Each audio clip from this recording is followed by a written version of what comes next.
Tantor Audio presents Clarity, Book 2, by Loretta Lost. Narrated by Elise Arsenault. Will our life not be a tunnel between two vague clarities? Or will it not be a clarity between two dark triangles? Pablo Neruda. Chapter 1. Everything is soft, dark, and peaceful. I sway in suspension, comforted by the silence. A sweet, feminine voice calls for me from somewhere distant. Only then do I become aware that I have been sitting on the ground and staring forward vacantly for several minutes. I have withdrawn so deep inside myself that even several sharp knocks on the bathroom door cannot draw me out of my stupor. "Helly," a woman says with a sniffle, "are you okay? I heard a crash." I try to respond, but I am locked inside the maze of my own mind. I try to navigate toward the sound and climb out of my subconscious, but there are thick stone walls all around me. I keep slipping back down into my quiet, isolated pit of protection. The voices on the outside sound far away and muffled, and I can't reach them. I don't know if I want to reach them. It's safe here. Still, there's something tugging at the edge of my soul and reminding me that I have an urgent responsibility. I try to remember what it is, but my brain feels like slush. I can't speak. I can't think. "Who's in there?" Grayson asks. "One of your bridesmaids?" "No," Carmen says. "It's my sister." He pauses. "Your sister's here? Your blind sister Helen?" Carmen huffs in exasperation. "Yes, Gray. Who else would I be talking about? I don't have any other sisters." I just... Grayson makes a sharp and jagged intake of air. He seems suddenly agitated and alarmed. You said she wasn't coming. You said you hadn't seen her in years. You said she wouldn't... He gulps so loudly that I can hear the saliva barreling down the tunnel of his throat. I imagine the liquid swirling and sizzling into steam as it mixes with the raging hellfire of guilt in his gut. "You said she wouldn't be at our wedding." "Yes, but she called me last night," Carmen says softly. "I told her to come home and be my maid of honor. Helen!" She calls again, rapping gently on the bathroom door. "Sweetie, is everything okay?" A searing pain pierces behind my eyes and abruptly brings me back to reality. I blink rapidly. I lift my fingers shakily to touch the side of my head. There is a bit of warm, sticky moisture seeping between the strands of my hair, and a quickly forming bump just over my temple. I wince and rest my elbow on the side of the bathtub so I can keep my hand pressed against my forehead. "Okay, Helen, there's no time for you to fall apart. Get it together. You need to think clearly, quickly." Try as I might, I can't seem to make heads or tails of the situation. My head is racing, my breathing is labored and uneven, and my whole body is shaking with silent fury. "I thought you hated your sister," Grayson whispers. I thought you were angry that she left without a word. She doesn't give a shit about you. Why would you invite her here?" "I was just pretending to be pissed to hide how hurt I was. She's my best friend. I miss her nonstop, every day." Carmen is close to the point of tears again, and I hear her voice breaking. "What the fuck is wrong with you, Gray? Don't you know me?" "I'm sorry, honey. Come here." My ears are assaulted with the sound of them embracing again. I can hear him pressing kisses against her face to soothe her, and each time their skin connects, I feel my insides churning in disgust. The cupcakes in my stomach rebel at being confined within their gastric prison and fight to make their exit in a gushing eruption. I clamp my hands around my middle and shut my eyes tightly, trying to avoid duplicating Carmen's performance from the morning. It will not help this situation in the least if I need to stuff my face into the toilet. What is happening? I ask myself weakly. This can't be real. Please let this be a nightmare. I've had so many nightmares about that man. Just let this be one more awful dream that I will wake up from at any moment. I just want to be tucked away safe in my little cabin, light years from humanity. Any moment now, I'll wake up. Please. I thought my wedding day was supposed to be wonderful, Carmen tells her fiancé softly. But this is just one headache after another. I just want it to be over so we can be together. We'll be happy, soon. I promise you, Grayson says to her gently. He trips over his words slowly and clumsily, with the trepidation of a man who is aware that he is one misstep away from unraveling the fabric of his entire life. Soon, we'll be family, and nothing will ever stand between us again. Nothing. Family. He's going to be my family? My stomach lurches again. This is madness. Does he really love her? What is going on? I dig my fingertips into my new head injury, and the pain confirms my darkest dread. Yes, this is a nightmare. The absolute worst kind of nightmare.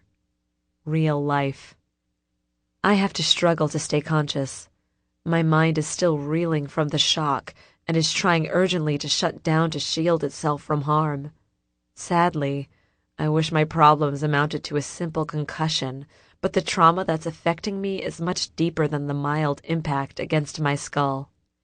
I fight to take charge of my own disengaged faculties. Even my body is no longer under my control.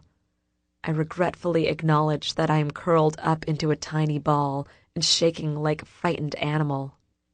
I realize this is counterproductive and worthless behavior, and I'm furious with myself. I try to gather my wits so that I can pick myself off the ground and deal with this situation. My sister is marrying my rapist, I inform myself. These words feel unreal. They sound ridiculous. The sentence does not pierce the murky depths of my brain, and I try to process the information again. My sister is about to marry the man who raped me. Before I can form a plan of action, I hear the doorknob being jostled violently. My head snaps sharply to the side, and I am stabbed in the heart with multiple daggers of fear. Helen? Grayson says in a familiar and deceptively humane fashion. Honey? I grind my teeth together. I would have been perfectly happy if I had never heard him speak my name again for the duration of my entire existence. The whole reason I changed my name was to escape the vile memory of him repeating it over and over in a sadistic song. Honey, are you okay in there? He asks again. Will you come out so that Carmen doesn't worry about you? Pressing my hand against the tub for support, I slowly lift myself off the ground. I find my chest heaving with deep, panting breaths. My tongue circles in the extra bit of sweet saliva that has gathered in my mouth, and all my muscles clench until they grow painfully taut. My body is gearing up for a fight. I don't care if he's a 200-pound football player or ex-football player. This time I'm going to tear him limb from limb like a savage beast. I have replayed the event from 3 years ago in my mind several thousand times. Each time, I do something a little better. I'm a little faster, a little wiser, a little stronger. He will never hurt me again. I won't allow it. But even if he does, I know one thing for damn certain. There's no way that demon is marrying my sister. He might have gotten the best of me, but I will never allow him to do the same to her. I won't allow him to touch her ever again. I need to kick this man out of my home and out of my life for good. The doorknob jostles again, but this time it doesn't scare me.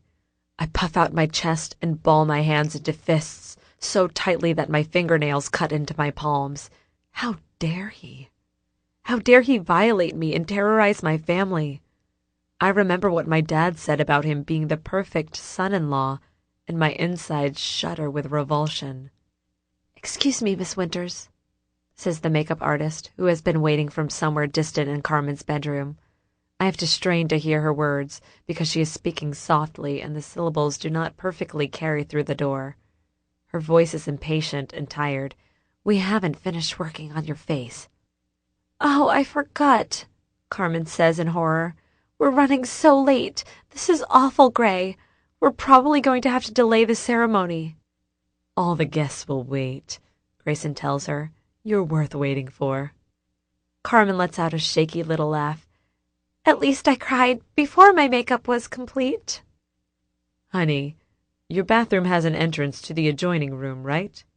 Grayson asks quietly. "Your sister's old room?" "Yes," she responds. "Why?" "Just wait here, love," he tells her with another kiss. "I'll go check on Helen. Why don't you finish getting your makeup done for the wedding photos? Just sit down and relax, honey." "Gray," Carmen whispers, "just tell me one thing. Are you sure about me? 100% sure about us?" "I've never been sure about anything in my life," he tells her. "You need to calm down, love. The day will be over soon, and we can curl up in bed and sleep in tomorrow. For as long as we want. We just have to get through these next couple hours and satisfy all the family members. We just have to go through the motions for tradition's sake." "Okay," Carmen says, and there is strength in her voice for the first time in several minutes. "Thank you. You always make me feel better when things get rough." "That's what I'm here for," he tells her lightly. "I'll be right back."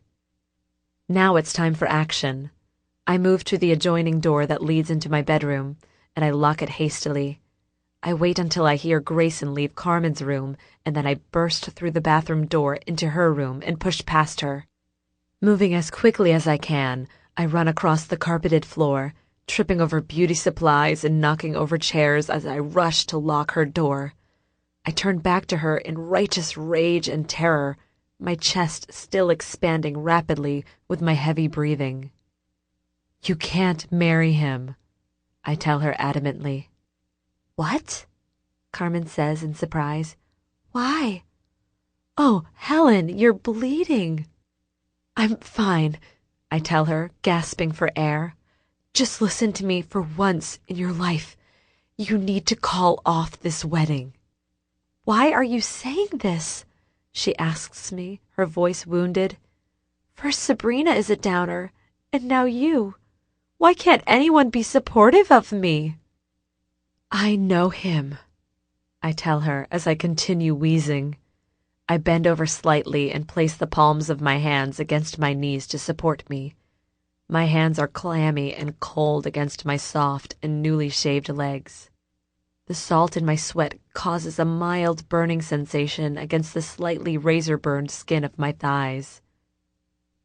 I realize that I haven't decided how much I should tell Carmen. It could be very damaging for her to learn the whole truth. That's why I protected her from it in the first place. But now that she has fallen in love with him, I'm not sure what might be the proper protocol for this situation. I know him from school, Carmen. He's a criminal. He's done horrible things." "Stop," she hisses sharply. "Just stop. I don't want to hear about it." I frown at the tone in her voice. "You're about to marry this man. You don't even know who he is. He's going to ruin your life. Call it off. Please call it off for your own sake." "I can't believe you," Carmen whispers. "Why would you do this to me? You're supposed to be happy for me."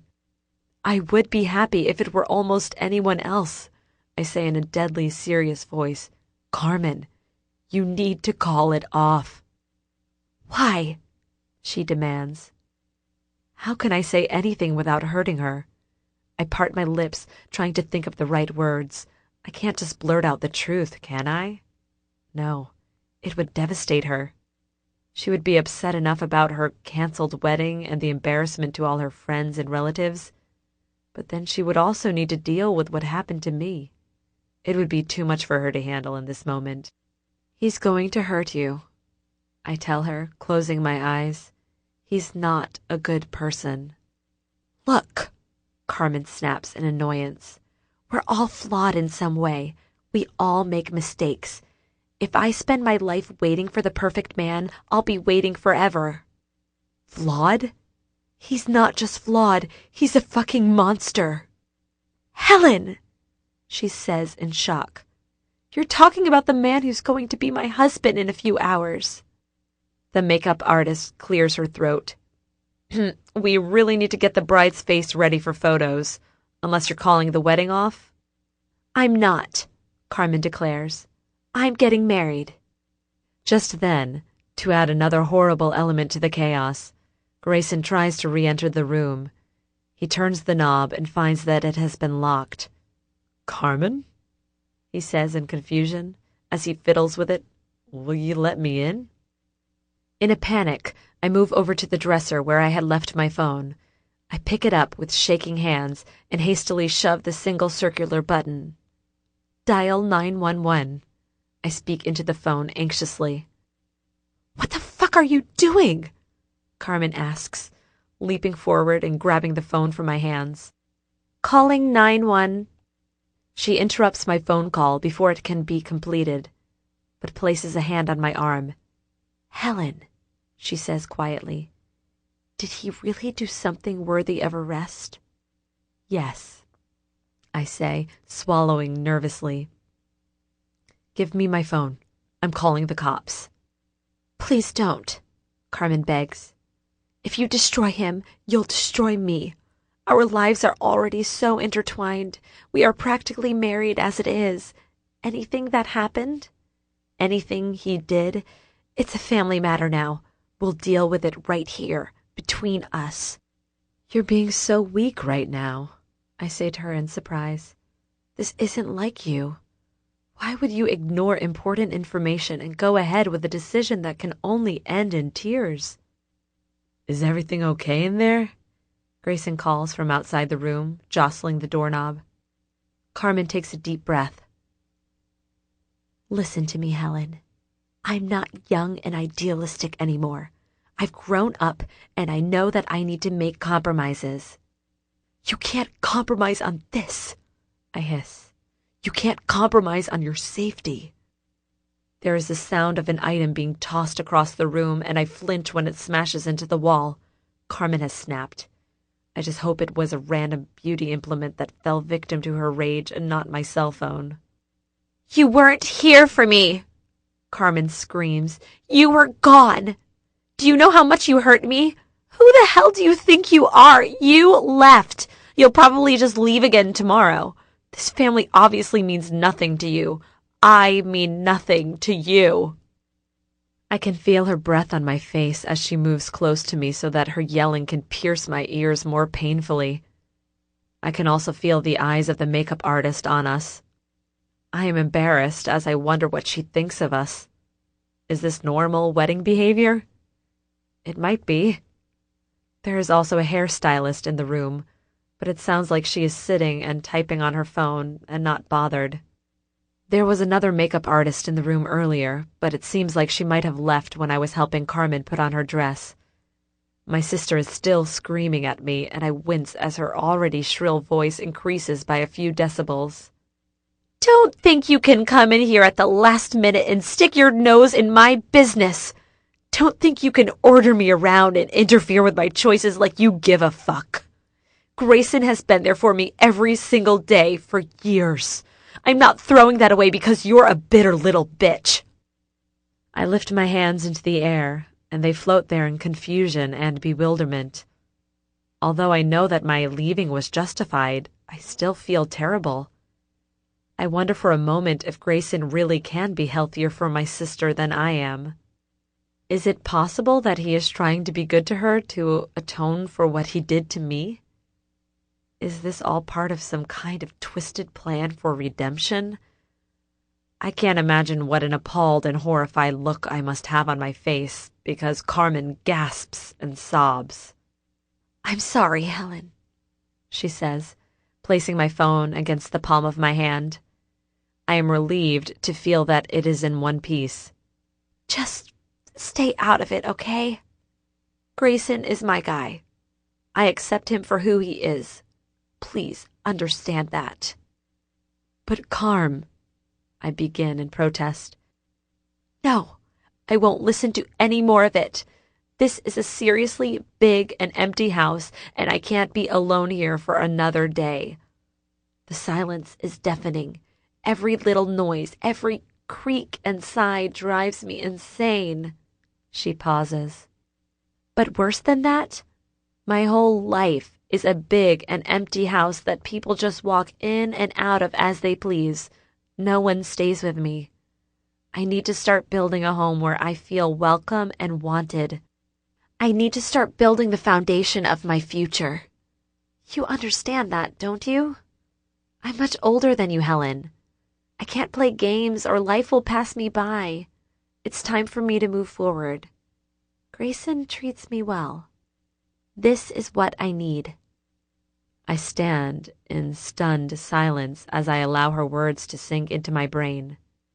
Look, I need to get my makeup on, Carmen says softly. Can you please just be happy for me, little sister? Can you please just be supportive? Carmen! Grayson shouts from outside the room. Please open the door, love. What's going on? You never lock your door. I'm getting worried. Excuse me, Carmen says to me as she moves toward the door. My legs feel like lead, and I remain rooted to the spot. Only when I hear Carmen unlocking her door do I realize that Grayson is about to enter the room. The thought of coming face to face with him sends a violent shiver through my body.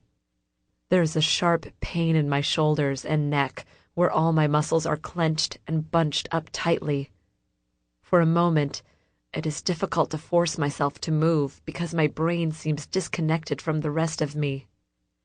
But then I hear his footstep. I suddenly spring into motion, as though he has set the ground beneath me on fire with his presence in the room. I can't bear the thought of him looking at me, and I hope I can move quickly enough that he barely glimpses a flash of my hair disappearing. I find myself bolting back into the bathroom and ripping the door open to my bedroom. I need locked doors between me and that man, as many locked doors as possible.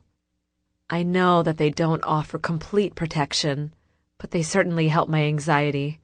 Once I have successfully barricaded every entrance, I move to grasp the post of my bed. I close my eyes and press my forehead against the cool, varnished wood. With a sigh, I none too gently thump my forehead against the bedpost. Why? I grumble to myself blankly. Why? I don't even have the energy to speak the word in the form of a question. The universe isn't going to answer me. It doesn't need to justify itself. It's just having fun. I don't think it even cares whether that fun is at my expense. I fight the urge to lift my fist into the air and give God an excellent view of my middle finger. I have never been very religious, but for one moment, I am almost completely certain that there must be one single sick bastard responsible for this. I fight the urge to call him names or ask why a few more dozen times. I fight the urge to throw myself out of the second-story window. An object vibrating in my hand startles me, and I jump and reflexively toss it away, as though stung by an insect. I then register the sound of ringing. My mind has been spinning so wildly that it takes me a moment to process that I am receiving a phone call. Why? I inwardly ask myself again. Even this phone call is too much to bear. I went so many days with zero contact from the outside world, so many weeks and months, with only the necessary communication for my job. Now, in one day, I am suddenly popular. I suddenly have to talk to people and touch them and answer phone calls.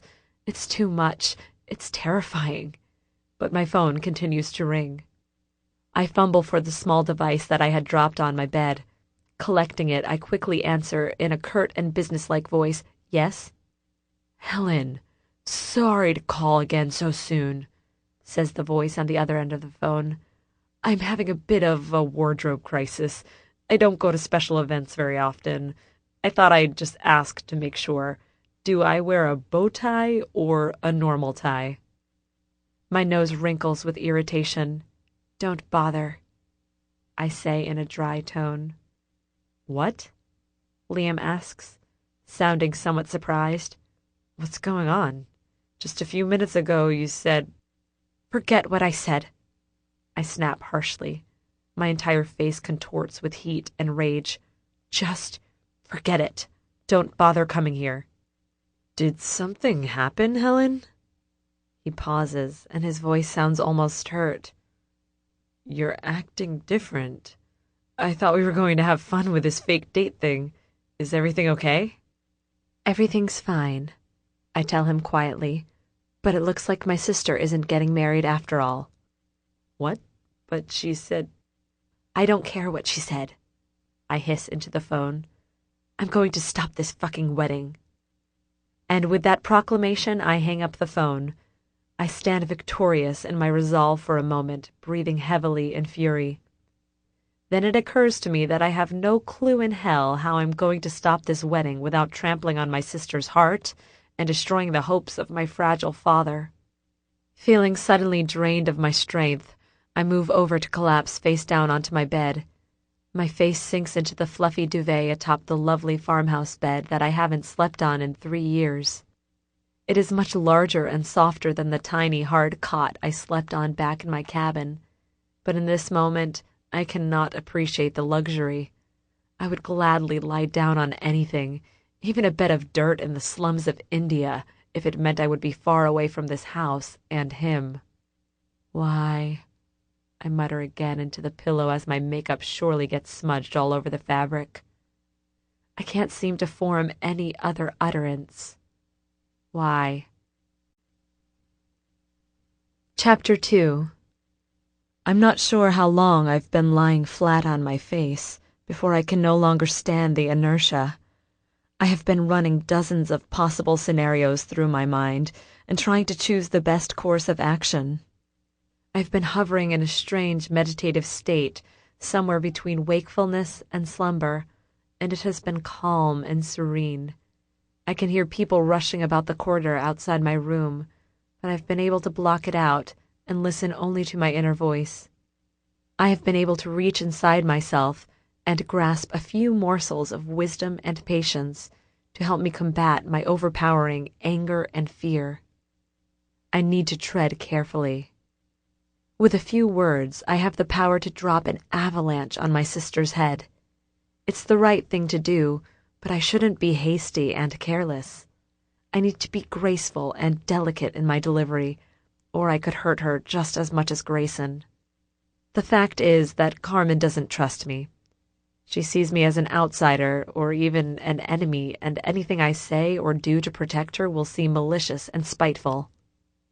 I hear a female voice in the corridor, and I recognize it as an older family member. Rising to my feet, I head to my bedroom door and unlock it before bravely swinging it wide open. "There you are, child," says the old woman's voice. "Oh, look at you, Helen. You're absolutely darling in that gown. You look just like your mother. I've been sent to collect you. It's time for the family wedding photos." "Aunt Edna," I say firmly, "my sister is making a huge mistake. She can't marry Grayson." "What do you mean, dear?" The older woman chuckles softly. "Why, I've never met a finer boy than that Grayson. Your sister sure got lucky and picked a good one." "No, she didn't." I grip the doorframe tightly and almost expect the wood to shatter under my fingers. "Aunt Edna, you have to talk to my dad and get him to convince Carmen to stop the wedding.